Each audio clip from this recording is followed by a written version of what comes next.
Nosso querido irmão aqui, ele é presidente do Instituto de Cultura Espírita do Brasil, e também presidente do Lar Fabiano de Cristo. Essa é uma organização nacional no Brasil, tem 6.000 pessoas participando nessa obra. Entre vários aspectos, é uma organização escolar, educacional para as pessoas mais pobres. Então, temos muito prazer em chamar o nosso querido irmão César Reis.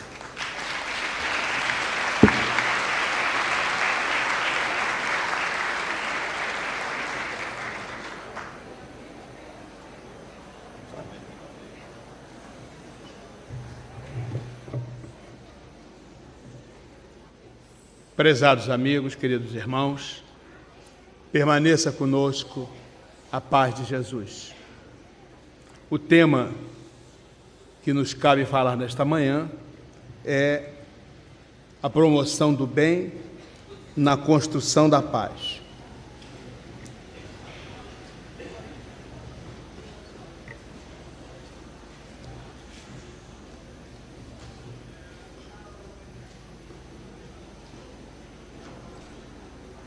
Nós trouxemos inicialmente uma frase do maior gênio do século XX, Albert Einstein, que trabalha bem essa questão da preparação da criatura humana. Na verdade, ele nos diz que nós não podemos transformar o homem apenas num especialista, mas o homem tem que ser mais do que uma máquina. É necessário educar, levar ao homem um sentimento, um senso prático, daquilo que vale a pena ser compreendido, daquilo que é belo, daquilo que é eticamente correto. Essa linha de pensamento de Einstein norteia, por certo, o melhor daquilo que nós podemos sonhar como aprendizes da doutrina espírita. Nós estamos vivendo um momento assim de grande desenvolvimento. Na verdade, nós temos aí as sondas interplanetárias, nós temos os computadores cada vez mais rápidos, cada vez mais potentes, cada vez mais capazes. Nós temos desenvolvido extraordinariamente a nossa inteligência. No entanto, não conseguimos resolver os terríveis problemas da convivência. Continuam existindo conosco os dramas da miséria, do sofrimento, da exclusão das pessoas. Agora mesmo, nós estamos gastando, hoje, mais de $1 milhão por minuto só em armamento. Isso não faz justiça à inteligência da criatura humana. Quando nós vemos crianças serem colocadas como reféns numa escola na Rússia, isso não faz inteligência, não faz jus à inteligência da criatura humana. Quando nós vemos as criaturas na África, no Brasil, por toda parte, vivendo no meio de uma miséria indescritível, isso não faz justiça à inteligência humana.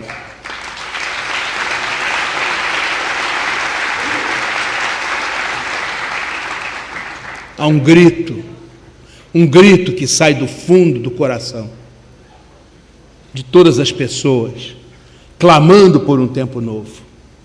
E a doutrina espírita veio para abrir as portas do tempo novo. E é assim que nós, aprendizes do Espiritismo, precisamos aprender a nos situar.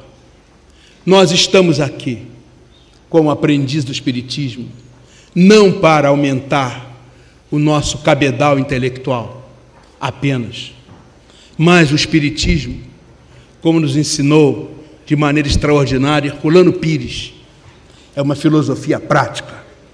O Espiritismo só tem sentido se sair das estantes, das bibliotecas, se transformar numa ação de vida permanente entre nós. Por isso nós estamos reunidos aqui, para refletir sobre as questões absolutamente essenciais que a doutrina espírita coloca para nós. E nos oferece o entendimento, a compreensão e a possibilidade de oferecermos, na modéstia de nossa posição, a nossa contribuição para a construção do mundo melhor, que terá de deixar de ser apenas um sonho de poetas, de filósofos, de místicos, mas uma realidade que nós haveremos de construir a cada dia. Para tanto, nesse tempo novo que já chegou, nós precisamos de uma ciência científica, filosófica, religiosa, religião, religiosa, científica, filosófica, filosofia, filosófica, mas religiosa e científica. As pessoas pensam que o espiritismo é uma ciência, uma filosofia, uma religião. Não é. É uma ciência que é uma filosofia, que é uma religião. E essas coisas são absolutamente inseparáveis, absolutamente integradas. Se não encararmos assim, nós vamos observar o espiritismo apenas razoavelmente. O espiritismo é uma mensagem de vida, uma mensagem que fala ao intelecto, fala ao coração, fala ao sentimento e fala à vontade de agir e de construir um tempo melhor para a humanidade. Na verdade, o espiritismo nos apresenta uma porção de não novidades, mas, sob a ótica espírita, acabam se transformando em verdadeiras novidades. Uma delas, por exemplo, é Deus. Nós todos sabemos que não foi o espiritismo que inventou a Deus, mas o Deus presença, o Deus integral, em cada ponto do universo, isso é uma criação da doutrina espírita. O Deus total, no ar que eu respiro, no sangue que circula nas minhas veias, nos sonhos que eu tenho, no chão que eu piso, no horizonte que eu observo, o Deus integral, em cada ponto do universo. Esse é um Deus muito espírita, um Deus que é lei, lei sábia, justa, perfeita, lei que não tem que se transformar para me agradar ou para me punir, simplesmente lei, mas ao mesmo tempo misericórdia, uma lei irretorquível e um amor integral. Então esse Deus apresentado desta maneira é de fato uma novidade para a humanidade. Ao longo dos milênios, desde os primeiros homens, essa noção de Deus foi se colocando na criatura humana. O Espiritismo oferece uma nova noção de Deus. Essa ideia de presença, de observar o Deus em mim, no meu próximo, o Deus em todas as coisas, no ar que eu respiro, nos sonhos que eu tenho, no amor, na justiça, na bondade, na beleza. Sentir esse Deus, essa atitude de convivência com Deus. Como dizia Jesus, Abba. Jesus tratava Deus de Abba, uma palavra hebraica que significa paizinho, papaizinho. A proposta da doutrina espírita é de uma absoluta intimidade com Deus. E essa intimidade significa aproximação, integração, ajustamento, compreensão, sensibilidade. Isso é um sentido mais profundo em nós. Então não é um Deus estranho, alheio, separado, que nos observa. Não, é um Deus dentro de nós. Um Deus na essência de nós. Um Deus que clama a beleza, a bondade, a justiça. É assim que nós somos deuses. Porque Deus é integralmente em cada um de nós. É lei porque é perfeito, é justo e é amor, misericórdia, oferecendo, usando o tempo como bem lhe aprouver, as oportunidades de que nós necessitarmos. Uma outra coisa nova no Espiritismo, uma outra coisa nova na humanidade, uma visão nova da humanidade é da evolução, que não fomos nós que inventamos. Na verdade, quando Kardec colocou essas questões da evolução, já havia um bocado de literatura, um bocado de reflexão a respeito de evolução. Mas essa evolução com a visão da continuidade, do espírito que é criado simples e ignorante e que está destinado às estrelas, este início comum, simples, humilde, pequenino de todos nós, mas aquele final em que nos aproximamos assintoticamente da divindade, que crescemos de maneira que nossa inteligência hoje não é capaz ainda de compreender, essa visão da evolução, que vai lá do reino mineral, passa desde o átomo pequenino, chega às estrelas gigantescas, passa pelo reino vegetal, chega aos homens, aos animais todos, e vai ao reino dos céus, como disse Jesus, o reino dos céus. Nós todos estamos destinados ao reino dos céus. Então essa visão da evolução, muito mais do que meramente uma evolução biológica, uma evolução física, uma evolução transcendente, é esta a proposta da evolução que a doutrina espírita nos coloca. E isso é, de fato, uma novidade extraordinária. Outra visão nova é do perispírito. Certamente não fomos nós, os espíritas, que inventamos isso. Encontramos a ideia dos perispíritos entre os gregos, entre os romanos, entre os egípcios.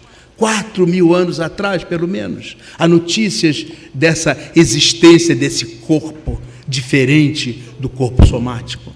Mas o perispírito como intermediário, como regulador vibratório, como se o espírito fosse assim uma grande usina geradora de luz. O corpo fosse como que uma lâmpada que precisa acender. O perispírito é o intermediário, que traz a energia da usina e faz a lâmpada acender e apagar, funcionar.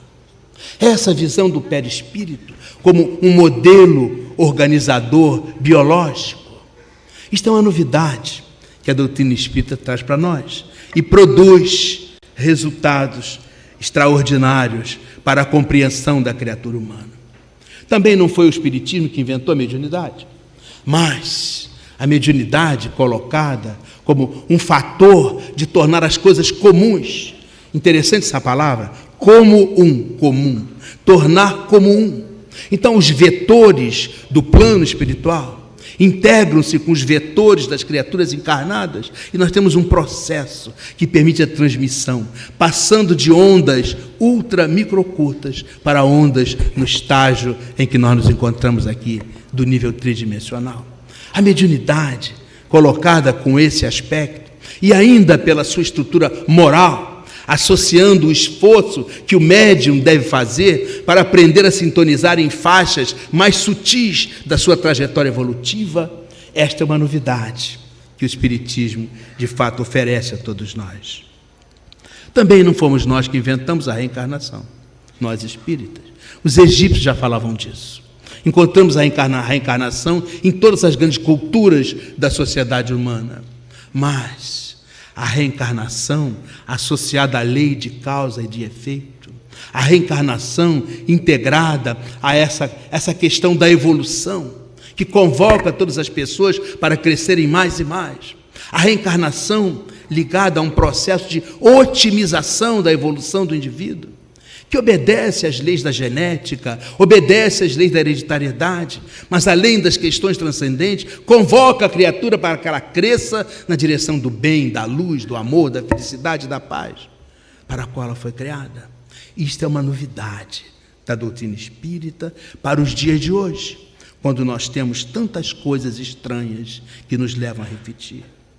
E, sobretudo, a caridade. A caridade é colocada no Espiritismo como uma autoridade especial. Eu gosto dessa palavra autoridade, porque ela vem de auto, um verbo que significa fazer crescer. Interessante isso, porque o autor de um livro faz crescer das páginas em branco que estão à sua frente, ou do computador que está ali para ser digitado, faz crescer uma história. Faz crescer personagens, faz crescer ideias, dá corpo a sentimentos, emoções, desejos, sonhos, faz ao autor. A autoridade é fazer nascer, fazer crescer. A caridade é o exercício da autoridade sobre o outro. Tudo aquilo que nós fazemos para o outro crescer é um exercício legítimo de caridade. A palavra tem sua origem lá no sânscrito. Estava associada a essa ideia do amor que se movimenta. Os antigos pensavam que a criatura humana tinha o seu coração feito assim por uma porção de molas pequenas. Quando uma pessoa se apaixonava pela outra, o coração batia mais próximo, mais forte. Então os antigos diziam, são as molas do coração que estão batendo mais forte, por isso ela está apaixonada. Então a ideia da caridade são as molas do coração que batem mais depressa e se oferecem graciosamente, amorosamente, generosamente em relação ao próximo. Essa é a visão da caridade. Só há uma maneira de você fazer caridade, é de dentro para fora. A humanidade se acostumou com as autoridades de fora para dentro. Fora da igreja não há salvação. Fora da Bíblia não há salvação. São entidades respeitáveis, mas que impõem a salvação de fora para dentro. Já a caridade, como visão salvífica do Espiritismo, só pode surgir na exata medida em que o nosso coração desperta em favor do próximo. Não foi o Espiritismo que inventou a caridade, mas esse conceito de caridade foi o Espiritismo que colocou para a humanidade refletir. Então, caridade não tem nada a ver com óbolo, não tem nada a ver com entregar alguma coisa material para o outro. Caridade é oferecer o amor que está nas molinhas do meu coração, para que o coração do outro seja mais feliz, esteja mais em paz, para que a vida do outro seja melhor, para que o sentimento do outro se engrandeça. Então eu estou exercendo uma legítima autoridade sobre o meu próximo, fazendo o outro crescer. É isso que é caridade. E esta é uma visão nova que o Espiritismo oferece para os tempos novos do mundo.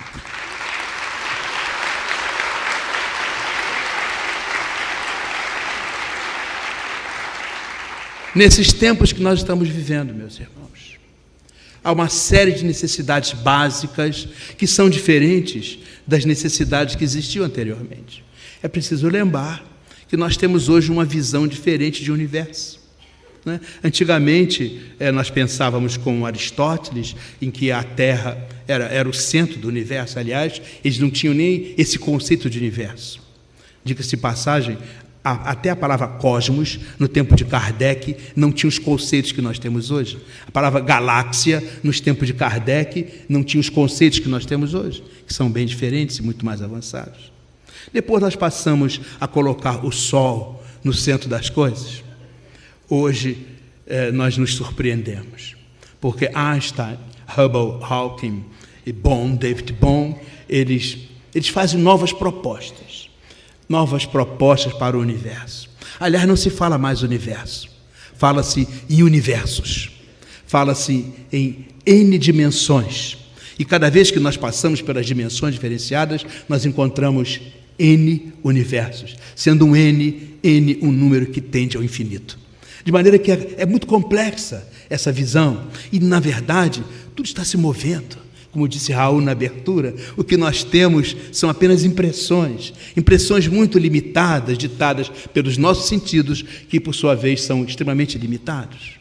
Mas hoje temos impressões diferentes da que existiam há 50 anos atrás, há 100 anos atrás, há 200 anos atrás. Então nós temos necessidades básicas diferentes.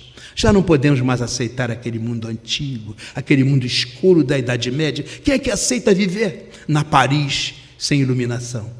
Quem é que aceita viver na Paris sem tratamento de água, de esgoto? Quem é que aceita viver? Temos necessidades diferentes, porque nós temos visões diferentes do mundo de hoje, do universo de hoje. Também a questão da conscientização do homem. O homem, para nós agora, tem essa visão integral. Já não somos apenas um corpo. Alberto nos falou de maneira extraordinária dessa visão do homem, não é? Que a doutrina espírita nos propõe e que a humanidade vai compreendendo. Esse homem físico, esse homem psíquico, esse homem moral, esse homem econômico, esse homem social, né? Esse homem que sente, que ama, que chora, que ri, que sonha, que constrói. É um homem um pouco diferente do que havia algum tempo atrás, mas é a visão do homem integral, como está aí na questão 621, porque é lá, na essência do ser, que está a consciência do homem. A palavra consciência é muito bonita, porque significa geradora de responsabilidade. É o significado dessa palavra. Quanto mais você vai compreendendo as coisas, mais consciente você se torna e, portanto, mais responsável. Por isso o espírita tem uma imensa responsabilidade por compreender a divindade que ele é. Então, isso tudo nos leva a perceber que nós somos criaturas muito mais poderosas do que nós pensávamos que éramos. Antigamente, nós não éramos nada, não éramos ninguém. Bem, hoje nós continuamos não sendo nada nem ninguém, mas nós somos deuses. Nós somos deuses. Isso coloca um poder interno dentro de nós. Nós hoje sabemos que as nossas ondas mentais são ondas capazes de criar coisas. Nós aprendemos na doutrina espírita que somos co-criadores. Embora sejamos muito pequeninos, nós somos co-criadores pela capacidade de pensar, de sentir, de amar, de fazer, em nível menor. Os espíritos superiores, do padrão Jesus Cristo, daí para cima, são co-criadores em nível maior. Esse poder está dentro de nós. Por que usar o poder para descobrir a intimidade da matéria e fazer a bomba que mata e destrói? Essa é uma questão que está muito pronta e muito posta e cada vez mais claramente definida. É preciso usar construtivamente o poder do homem e não destrutivamente, como tem acontecido até aqui. Nós vemos no capítulo 6 do Evangelho segundo o Espiritismo, essa ideia nos números 7 e 8. O Cristo Consolador, esse Cristo que é junto de nós e que nos dá uma força absolutamente extraordinária. A questão do trabalho. Há uma proposta em relação ao trabalho muito interessante. E nós vemos, sobretudo, lá nas leis morais, a lei do trabalho. O trabalho não é apenas alguma coisa para você marcar o ponto, para você ganhar dinheiro, para você, no fim, depois de alguns anos, ter uma aposentadoria. Meu pai trabalha sempre. Então, trabalho de construir, trabalho de organizar, trabalho de refazer, trabalho de sintetizar um tempo novo. É trabalhar para ser feliz. Alguns trabalham só para ganhar dinheiro, outros só para sustentar a família, outros só para ter nome, projeção, poder. Mas a visão do trabalho, segundo o Espiritismo, é outra. Tudo trabalha. O Pai trabalha sempre até hoje. O átomo pequenino, as partículas infinitesimais que compõem a estrutura do átomo trabalham. Nós trabalhamos pensando, sentindo. Então, há um conceito, uma proposta nova nessa visão do trabalho. Agora, utilizar o trabalho para construir o tempo novo, uma vida melhor. E, ao mesmo tempo, percebe-se que a única possibilidade que existe de construir um tempo melhor é a partir da cooperação. O homem construiu uma sociedade sofrida, porque é uma sociedade da competição. A doutrina espírita nos convoca à fraternidade, ao entendimento, à solidariedade e, portanto, à cooperação. Isso está muito claro nas leis morais, especialmente na lei do trabalho. Outra necessidade básica da humanidade é a questão das aflições. Nós falamos ainda há pouco dessa coisa terrível que é o nosso mundo, de tanta evolução, de tanto desenvolvimento. Eu estive uma vez lá na terra do Alberto, em Belém do Pará, num bairro pobre chamado Guamá, e havia uma mulher escondendo-se atrás de uma porta para fazer as suas necessidades fisiológicas. E eu notei os seus olhos inchados. E disseram: o que está acontecendo? É porque eu só durmo com um olho aberto e um outro meio aberto, que eu tenho 2 filhos, você está vendo? Eu ainda tenho 2 filhos, eu tinha 3. O outro, os ratos comeram. Então eu tenho que dormir com um olho aberto e um outro meio aberto. Eu fiquei tão emocionado com aquela mulher, que apesar de conviver há tantos anos com a tragédia mais densa desse mundo, não resisti, abracei-a e beijei-a, tentando oferecer a ela, naquele beijo, um amor profundo, legítimo, verdadeiro. Então,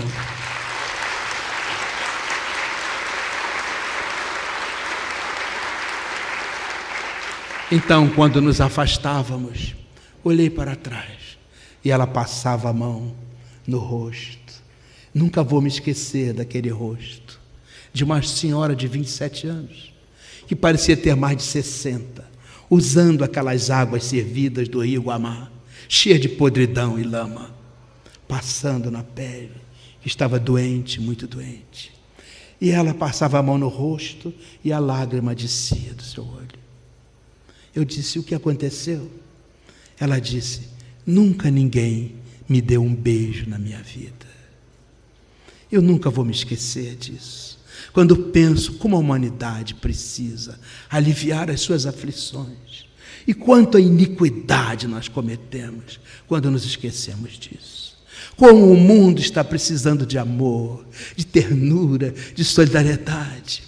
E a doutrina espírita é isto: o coração que se abre, as mãos que se estendem, as pessoas que se tocam. Esse amor vivido, experienciado. Não há nada mais sublime nem mais importante que nós precisamos fazer na nossa vida para que a humanidade viva uma nova vida. Então, essas iniciativas de solidariedade, o mundo clama por essa disseminação. E a doutrina espírita fala isso de maneira absolutamente eloquente a todos os corações. Por isso é preciso mobilizar o amor, construir essa paz interior e esse clima de harmonia entre todas as criaturas. Não pode ser mais um discurso, uma palavra bonita. Tem que ser um conjunto de ações. Nós estamos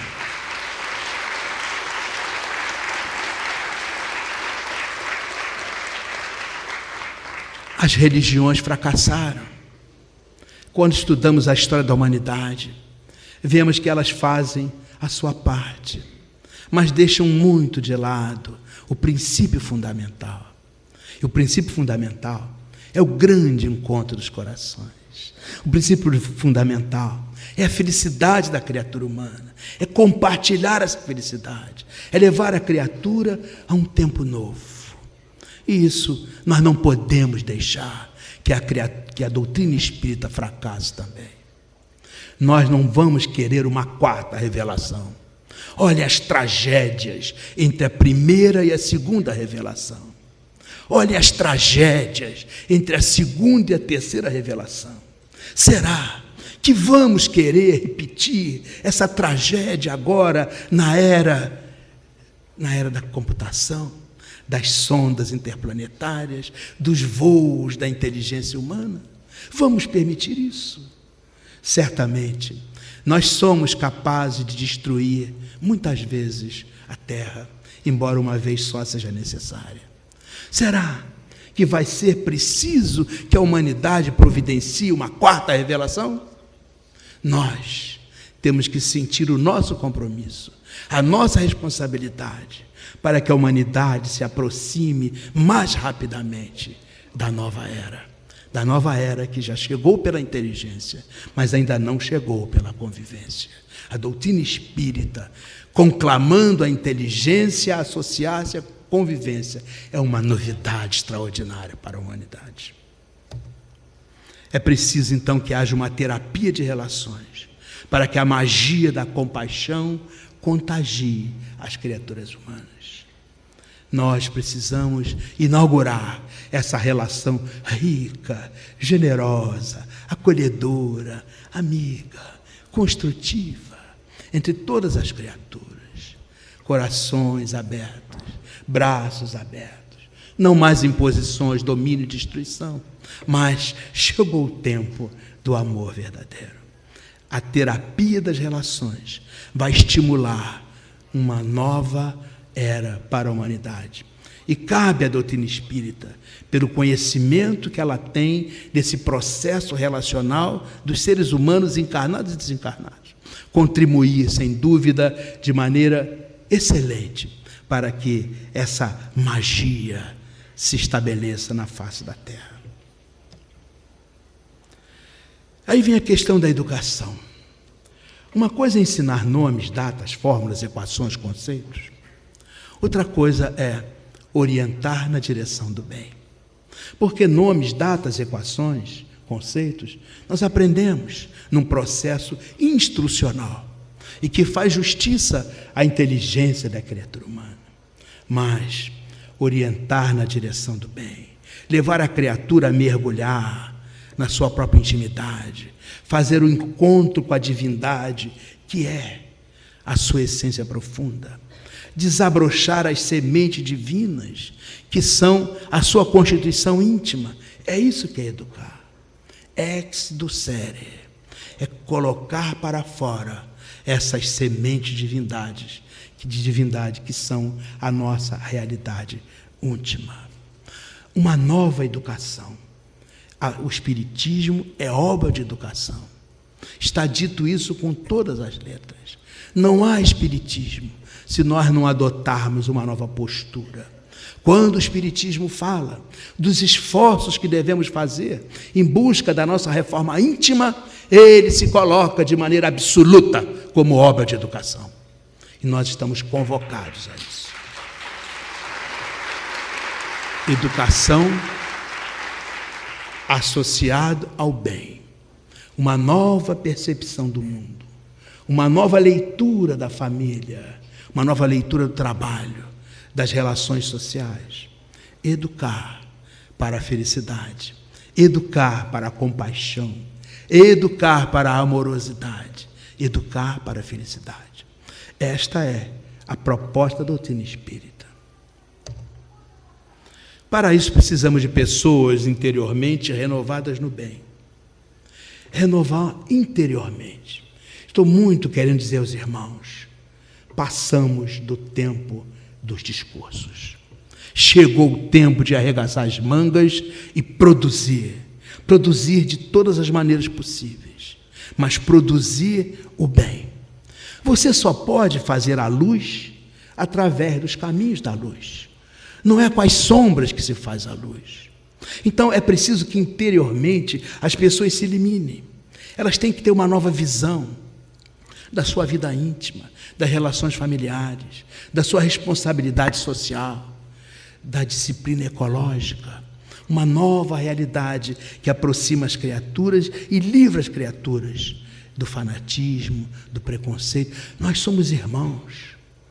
O Espiritismo fala da fraternidade, como jamais se falou de fraternidade em termos deste mundo.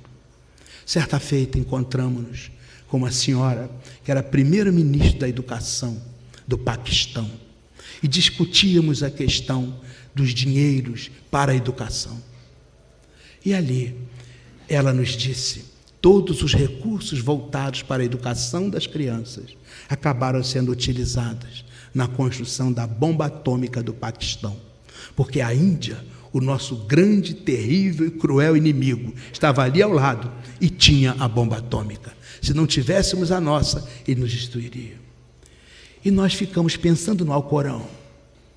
Perguntei a ela sobre o Alcorão e essa questão da bomba. Ela falou, qual é a visão que vocês espíritas têm do espírito? Então nós nos lembramos do Alcorão. E o Alcorão diz assim, o espírito é o beijo de Deus no coração dos homens. Que coisa bonita. Então nós dissemos a ela, o que é que esse beijo dá ao seu coração? Será que esse beijo de Deus diz de maneira diferente ao seu coração, ao meu coração, ao coração dos irmãos da Índia, da China, da Rússia, de toda parte? Nós somos irmãos, porque Deus nos beija igualmente a todos nós, no nosso coração, todos os dias. E isso é uma coisa que a doutrina espírita tem a dizer para todos nós e para todas as religiões. É isso que vai nos renovar interiormente na direção do bem. Para isso surgiu o Consolador. Então essas necessidades precisam de respostas. Vamos ver essas recomendações que nós temos do Consolador. Capítulo 11, Lei da Justiça, de Amor e de Caridade, parte 3ª do Livro dos Espíritos. Nos convoca a reintegração do homem ao seio da natureza, lembrando da conferência de Raul, que nos falou de Rousseau, que nos falou de Pestalozzi. O homem é originalmente bom, e é mesmo, porque originalmente nós somos deuses. Originalmente nós somos bons. Nós nos estragamos nesse processo de relação que privilegia o ódio, que privilegia o egoísmo, o orgulho, a vaidade, a ambição. Mas originalmente nós temos que nos associar à nossa natureza. Também precisamos aprender a submeter esses interesses que hoje são prioritários, econômicos, ao político, para a criação de novas políticas, e também submeter essa visão política, que muitas vezes está associada ao poder, ao domínio, ao mando, à sabedoria. Interessante essa palavra sabedoria, porque ela vem de sabor, sentir o gosto. Os nossos irmãos portugueses em Portugal dizem: esta comida me sabe bem, porque tem um gosto bom, tão bom a comida portuguesa, que gosto maravilhoso que tem. É o sabor. Você só conhece uma coisa quando você sente o gosto da coisa. Então veja, há uma grande diferença entre cultura e sabedoria. Cultura, os hindus tinham, naquelas vilas sagradas, tinha um poço, era o poço Kut, o poço da vila sagrada, Kut-Ur. Era um poço interessante, porque as águas eram muito densas. As pessoas entravam no poço, deitavam e boiavam no poço. Se elas quisessem deixar de boiar e mergulhar no poço, tinham que fazer um mergulho profundo. E quanto mais elas se esforçassem, mais fundo elas desciam. Mas tinham que fazer muita força para sair da periferia.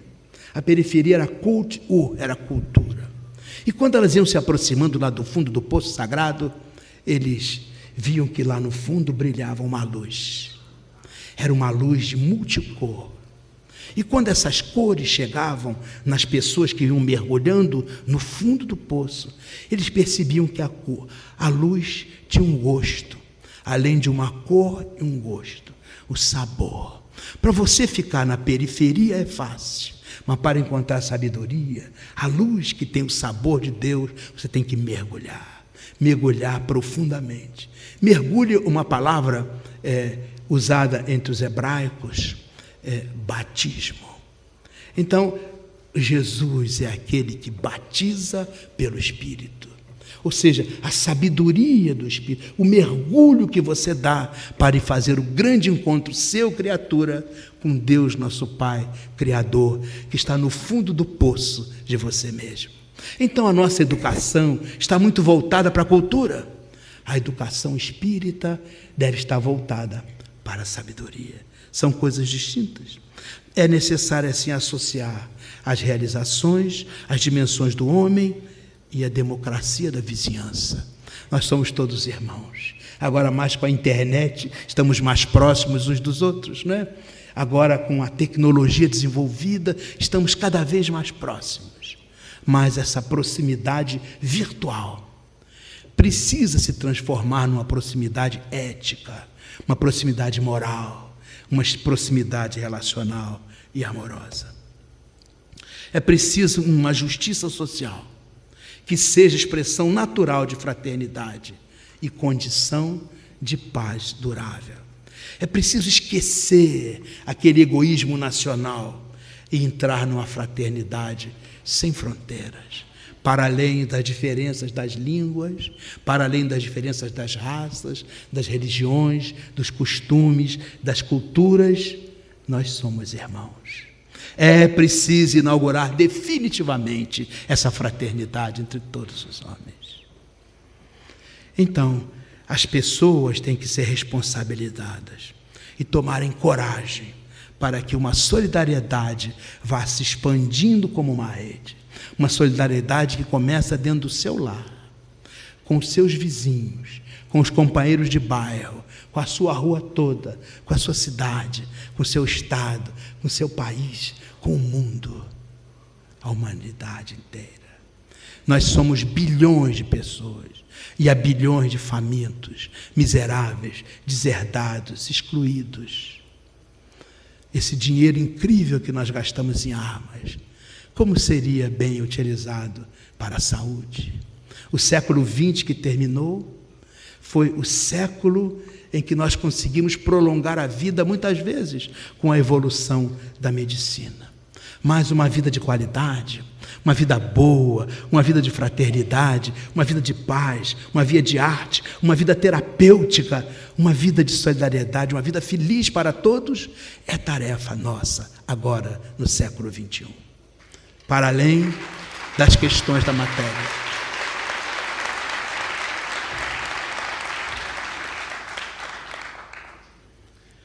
Nós sempre falamos muito em direitos, né? Acostumamos ao longo dos séculos os direitos. Direito do homem, direito da criança, direito da mulher, direito do idoso. Nós queremos os nossos direitos a todo custo. Nós espíritas estamos interessados nos nossos deveres. Quais são os nossos deveres? Vamos fazer uma declaração dos deveres do homem? Vamos fazer uma declaração dos nossos deveres? Vamos buscar isso? Isso fará com que haja um investimento maior nessa consciência de longo prazo, nessa prevenção de problemas que assolam a humanidade toda. É preciso tornar o nascimento sagrado e não se trabalhar, como hoje se fala tanto, no aborto, como uma coisa muito fácil, como o desequilíbrio sexual a toda hora, fazendo com que vidas desapareçam, sacralizar, tornar sagrado o nascimento, proteger a primeira infância. Nós vimos aqui com Vanessa a importância da educação na primeira infância, essa visão de proteção das crianças. A nossa humanidade é interessante, e isso aparece muito nessa trajetória evolutiva. A nossa geração só sabe uma coisa, que ela será ultrapassada pela geração que ele segue. Inevitavelmente será assim. Então vamos preparar essa nova geração para que ela possa levar mais longe, mais alto, o bastão do progresso, da evolução, da felicidade e do amor. E isso, portanto, é também nossa tarefa. Educar para a vida, ao mesmo tempo que profissionalizar. Nossas universidades do mundo inteiro estão muito profundamente preocupadas com aquela educação que vai dar aí o título, o diploma, a posição, o prestígio, o dinheiro. Mas, e a vida? A vida é mais do que essas coisas. E o amor, e a felicidade, e a saúde, e a alegria, e a paz.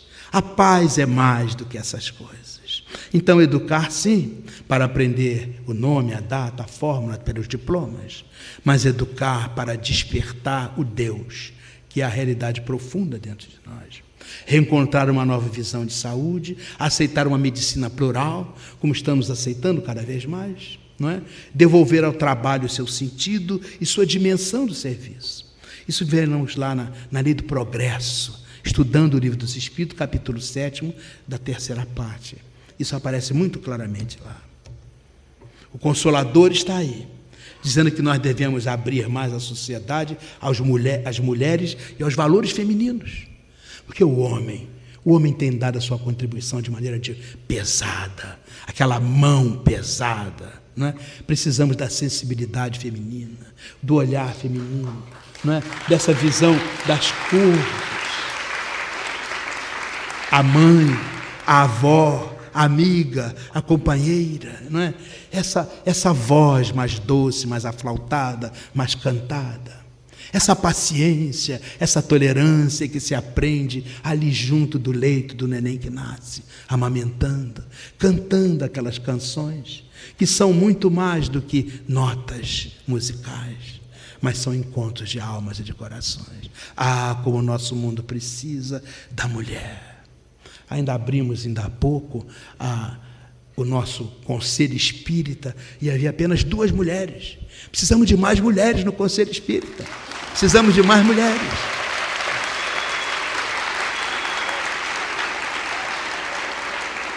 E se nós olharmos aqui, eu estou vendo muito mais mulheres do que homens, graças a Deus.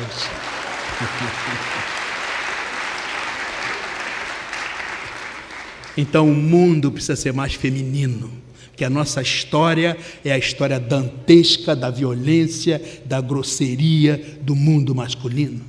No seu cavalo, com as suas armas, sapateando pelas estradas do mundo, matando, destruindo, escravizando. Precisamos de um novo olhar mais feminino. E a doutrina espírita nos convoca para a lei da igualdade, mostra que nós somos homens e somos mulheres. Não é? Nós não somos melhores porque somos homens ou somos mulheres, somos irmãos. Então não há por que privilegiar o homem. É preciso então dar a oportunidade a uma nova leitura do mundo, que as mulheres certamente têm para ensinar a todos nós. Reintegrar a velhice e a morte no seio da existência. Não são coisas extraordinárias, fazem parte da vida, né? Uma terra de irmãos, fraternidade para além das diferenças de raça, de língua, de costume das religiões, e reencontrar o sentido de uma vida plena, e que nós possamos andar sem medo, não só dos cachorros, mas andar sem medo em todas as estradas do mundo, em todas as terras do mundo, andar sem medo. O Consolador nos convoca à caridade. E eu queria falar especialmente dessas 3 palavras, que são as palavras-chave da caridade: benevolência, indulgência e perdão. Benevolência vem de bene, que significa bem, e volência vem de volere, que significa querer. Ser benevolente é querer o bem do outro.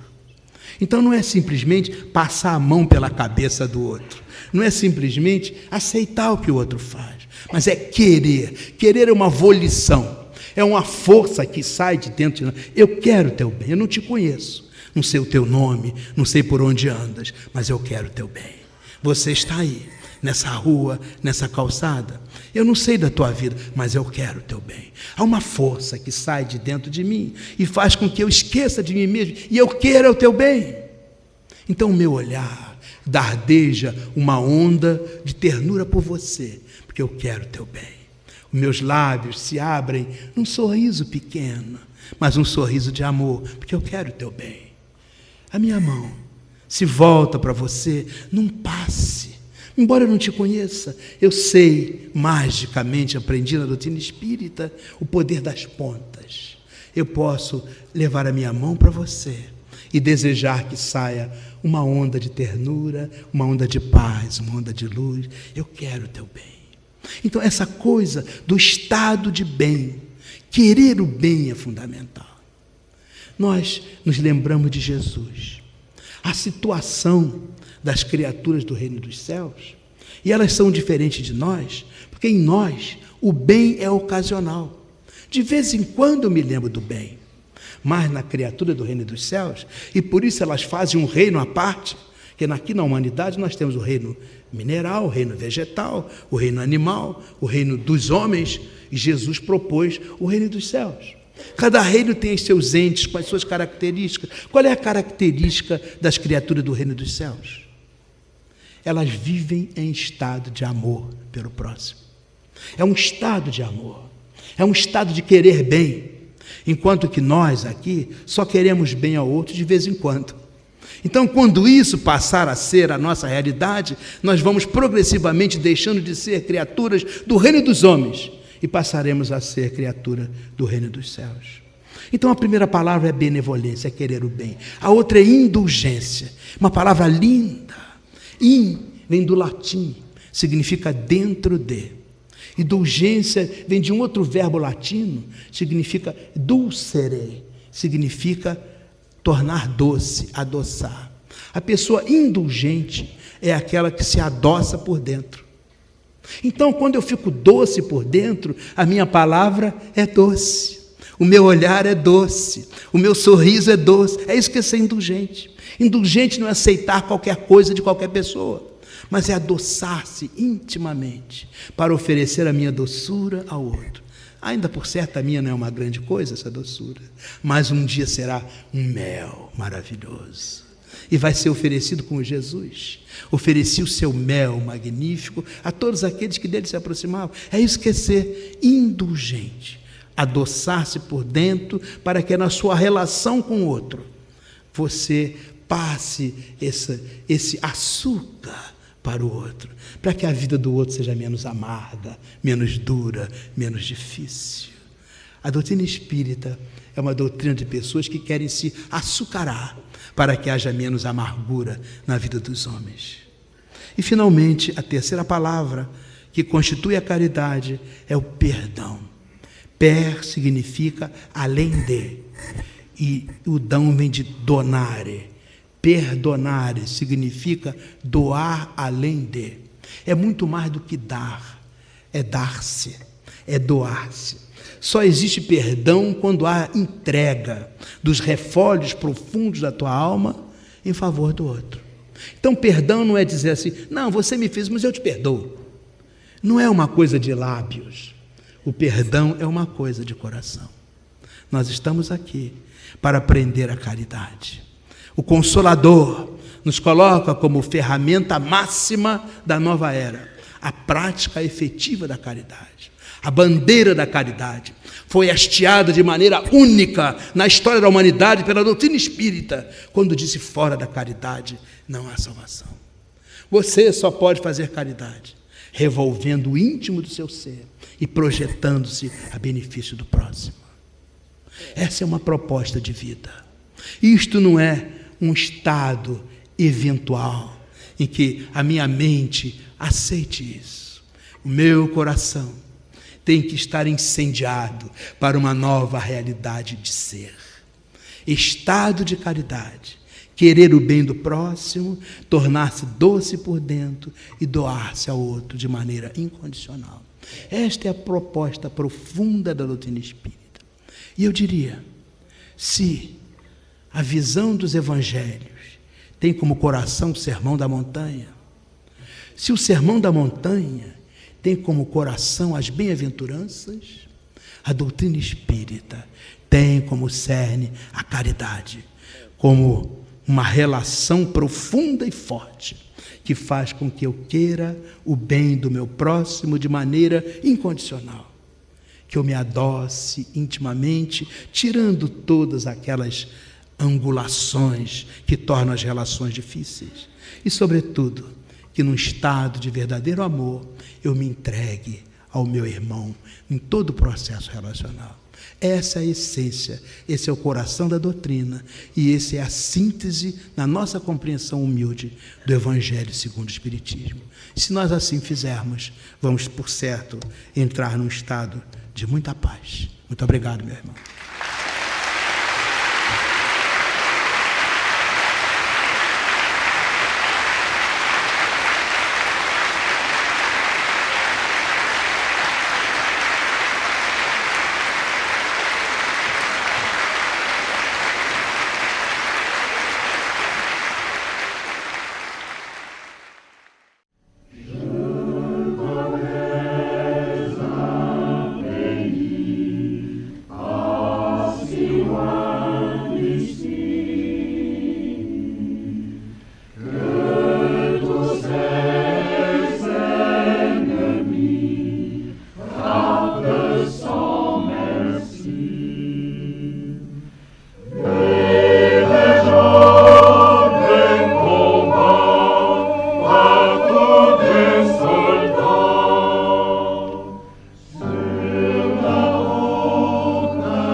Nos